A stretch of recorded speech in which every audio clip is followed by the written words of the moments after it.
টিনের ঘরে আইফোন দেখে যারা জ্বলতেছে, তোমার আইফোন দেখে কেউ জ্বলতেছে না, সব একটু আজব হয়ে গেছে যে মেয়ে টিনের ঘরে থাকে আইফোন কোথায় পালো। আমার বাপ একটা আমার কথা কইতো যে হঠাৎ যদি তুমি টাকার মুখ দেখো তখন তুমি কুত্তার গলায় মালা পরাবা। তাদেরকে বলি, আমি কি আমার আসল পরিচয় দিয়েছি আপনাদের? মামুনি মামুনি তুমি বলো তোমার আসল পরিচয়টা একটু দাও, আমরা একটু শুনি। তুমি চোর না ডাকাত না কোনো ব্যবসা করো? কি আছে না আছে, কি কি মনে হয় দিয়েছি?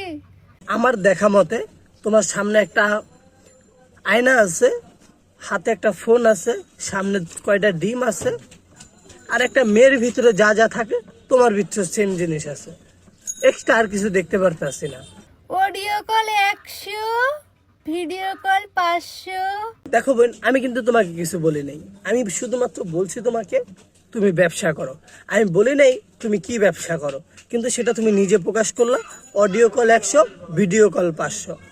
না, তোমার হাতে যে ফোনটা না, ঠিক আছে এই টাকা দিয়ে ফোন কিনা সম্ভব, কষ্টের টাকা হলে এরকম টিনের ঘরে থেকে আইফোন চালানোর স্বপ্ন দেখতা না। উনি আসলে কিন্তু নিজেই চায় যে ওনাকে নিয়ে সবাই কথা বলুন। আচ্ছা বুঝলাম আপনি আইফোন চালান, আইফোন দিয়ে আপনি ভিডিও করতেছেন, খুবই ভালো কথা, কিন্তু আয়নার সামনে যে বক্সটা রাখছেন, আইফোনের বক্সটা যে রাখছেন, কারণ কি? সব না ভাই, দেখেন একটা মানুষের যদি ব্যাক সাইড সব ঠিক থাকে, সব তার জন্য মানায়, মানুষ একটা কটু কথা বললো মাইনা নেওয়া যায়। কিন্তু আপনি যখন ধরেন ময়লার ভিতরে বসে আইফোন দিয়ে ভিডিও করবেন, সেটা অবশ্যই মানুষ ভালোভাবে নেবে না।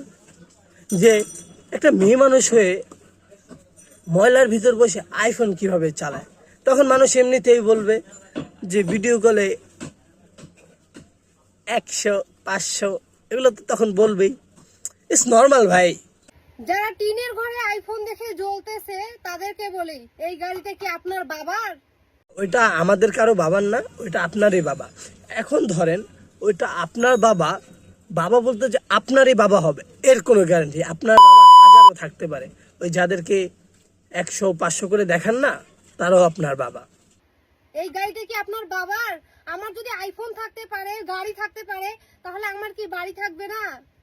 বুঝতে পারছি তো, তুমি ইমো ব্যবসা কইরা গাড়ি বাড়ি ফোন সব কিনা ফেলাইছো, কিন্তু একটু তারপরও ভাঙা বাড়িতে থাকতেছো। তোমার যদি শোনা এতই সামর্থ্য থাকতো তাহলে তোমার বাড়ি করতেছে আমি বুঝলাম, তাহলে তুমি ওই ভাঙা বাড়িতে তাহলে থাকতা না, একটা ভালো বাড়িতে থাকতা। তোমার যদি এত সামর্থ্য থাকতো, টিনের ঘরে, চাটির ঘরে ক্যামেরা চালু করছি, আইফোন দেখাইছি, এতে এমন কথাবার্তা। শোনো ভাই, আমি আগেও বলছি এখনো বলতেছি, তুমি আইফোন ইউজ করো, এতে আমাদের কোনো সমস্যা নেই। কিন্তু তুমি যখন আয়নাতে ভিডিও করো তখন তোমার আইফোনের ঠোঙ্গাটা, আমরা খাস বাংলা যেটা ঠোঙ্গাটা কি করো, আয়নার সামনে রাখা দেখো আমি আইফোন চালাই।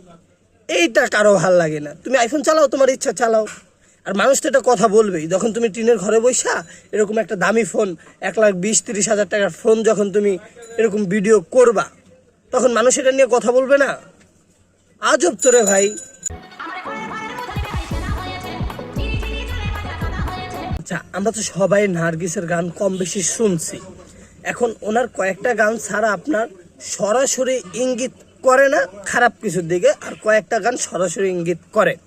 এখন যেগুলো ইঙ্গিত করে না সেগুলো কি খারাপ গান না? অবশ্যই খারাপ গান, ওগুলো শুনলে আমার এখনো হাসি পায়। এখন এই গানটা সেম, এখন কি ভিজা যাওয়ার কথা কইছে, কি সেদা হওয়ার কথা কইছে, এটা আসলে স্পষ্টভাবে বোঝা যায় না। হয়তো বা ঘরের কথা কইছে, কিন্তু অন্য কিছু মিন করতে পারে, এটা পারে ভাই। নার্গিসের গানও কিন্তু এমন আছে। এখন উনি ব্যাখ্যা দেয় এই গানের। আবার ওই যে নার্গিসের একটা গান আছে না, আর যাব না বেগুন তুলিতে। এখন বেগুন যে দিয়ে দেওয়ার কথা কইছে, এখন এটা ঝুলিতে তো দিতে পারে, তাই না? খারাপ কিছু দিকে দিকে নাও করতে পারে, কিন্তু আমরা তো বুঝে নিছি যে কি না কি কইছে। তোমরা আমার কাপড় কিনে দেন। ভাই তোমারে কেন আমরা কাপড় কিনা দেবো? তোমার স্বামী আছে না সুমন, সে কি তোমার কাপড় চোপড় দেয় না? নাকি তোমার এই ব্যবসা নামাইছে তোমার সুমন? মানে তোমার হাজবেন্ড কি তোমার এই ব্যবসা নামাইছে? অডিও কল 100, ভিডিও কল 500, এই ব্যবসা বাদ দাও, সুন্দর মতো বসছে যে খুব ভালো থাকো। ব্যবসা ভালো, সব ব্যবসা ভালো না। ইমো ব্যবসা ভালো না, ফিরে আসো।